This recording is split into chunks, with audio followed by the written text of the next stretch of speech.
Cory, talk first about the role that the economy played in Trudeau's victory, because the technical recession that Canada had endured could not have helped Stephen Harper, but at the same time, Trudeau's policy positions entails deficit spending.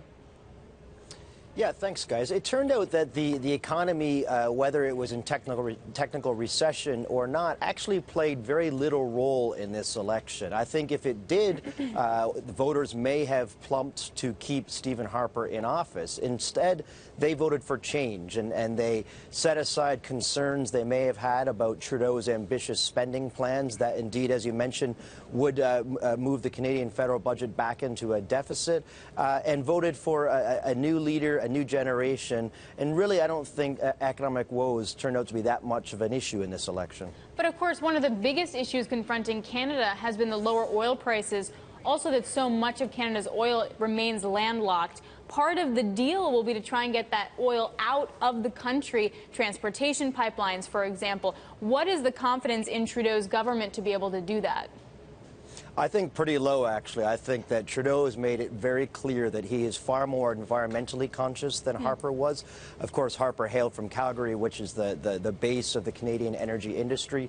Trudeau was only one of the three major political party leaders who talked about a national climate change plan, such a thing that Harper always suggested was the role of provinces and not the federal government.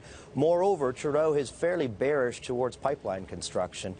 Yes, he's in favor of Keystone, but of course, Keystone is in the hands of President Obama down in Washington, and we don't think it's going to be approved anytime soon. And of the alternative pipelines that have been proposed, Trudeau has got a decidedly mixed view of them.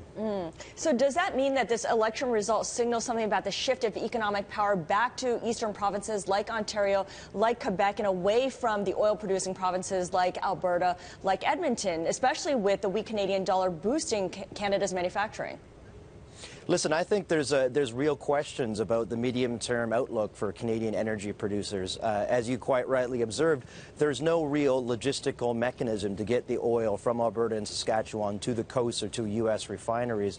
Trudeau is not going to accelerate that process. That being said, the energy industry and natural resources more generally remains a significant part of the Canadian economy. As for manufacturing, yes, it has rebounded somewhat, but there was such underinvestment in the manufacturing sector after the 08-09 crisis that the simple notion that cheaper fuel input prices was going to lead to an instant rebound hasn't really materialized. So let me ask the dumb question. I mean, why didn't the loonie get completely pounded on this when he's not going to really do anything that much to get oil out of the country, when he's going to have the budget in a deficit? Why aren't we looking at a huge decline? Instead, the Canadian dollar ended up versus the dollar, or is up right now. Up right now, right. I mean, as you guys know, the Canadian dollar has had a massive sell-off over the course of the year. It's at near generational lows right now. So in terms of further downward pressure, it's unclear how much lower it could go. I think that when Trudeau spells out the details and starts moving forward with his quite ambitious spending plans, he's talking about spending another $145 billion over the next couple of years, you may see some downward pressure on the dollar. But I don't think that's going to be a prolonged downward pressure. Cory, let's talk a little bit about Justin Trudeau, the man himself. He's the son of former Prime Minister Pierre Trudeau. What kind of expectations are being placed on him, and what would he have to live up to? Trudeau is not seen as being a policy wonk. He's not seen as being particularly an intellectual heft, as it were. I think what he has done and what he has managed to do is surround himself by a very solid team of people, both public officials and his political staff. And I think that he's set out a very ambitious platform.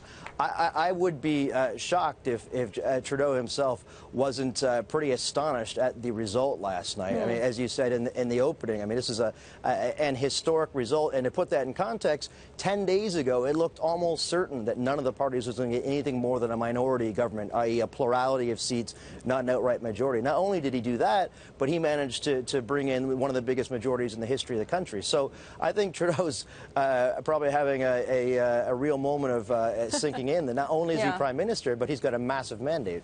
Well, very quickly, Cory, will he have enough seats to form a majority government?